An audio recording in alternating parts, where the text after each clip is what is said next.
here with another edition of Thrive Now. We're in this series for you to have awesome meetings that people enjoy and you get things done. So in our first session, we talked about how you need to have in mind the result that you want from a meeting. So if you haven't gone back and listened to session 1 and 2, I ask you to do that. And in session 2, we talked about the written agenda. And I gave you Meridian's method for an awesome written agenda that will keep you on track.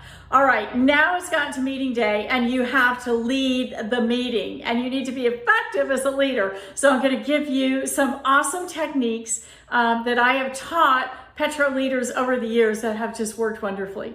All right, number 1, start and end on time. Yes, if you need to have a timer on your meeting, do it, but you don't want meetings that drag on and on. So you're going to be very, very specific about starting and ending. All right, as a leader, your number 1 task to do and technique to use is questions. So you're going to start with successes. You're going to go around the table and ask people for successes.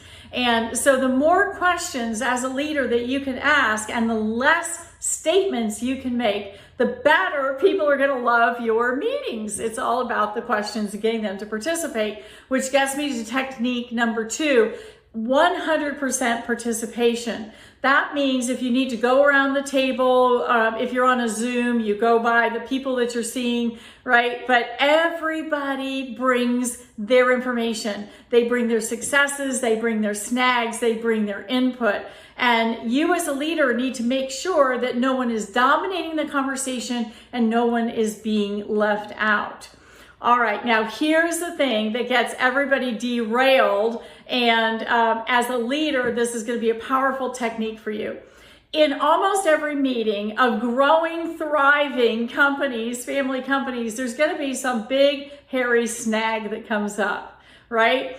And so your real role as a leader is to make sure that that thing, if it's going to take you more than 5 or 10 minutes, does not get addressed in the meeting. You need to know enough about it to be able to say, look, here's who needs to be in a meeting to talk about this, and you get it scheduled right then and there. You bring out your calendars, you say, look, we're not going to be able to tackle and solve this in the time that we have, and so therefore, let's set up this little meeting on the side to get this done. That is so powerful. It keeps your meetings on track, but everybody knows that their issue or their snag is not being ignored. It is going to be addressed, and you want to address it promptly. You don't want it to be, rolling over.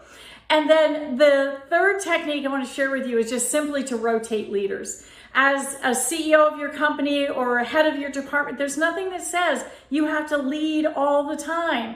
So rotate that around. We're just working with a family company right now where there are a couple of siblings at the top and they're rotating that leadership, and it's made a difference. They report it's made a difference already. I love using that leadership to develop next-gen leaders. You guys know Jim in my office. He's awesome. He runs all our forums and steps up as a leader, but there are plenty of other people in my organization that on a moment's notice could say, hey, lead the meeting, and they're going to be awesome. So rotate that leadership. All right, so with leading, remember, start and end on time, ask a bunch of questions, 100% participation, reschedule when you need to, rotate your leaders, and I will share with you next week a huge one, which is about commitments that are made in the meeting, which is what it's all about, is the results. And I'll share with you how you're going to track that and keep everybody on track and on target. All right, have a blessed week. Bye-bye.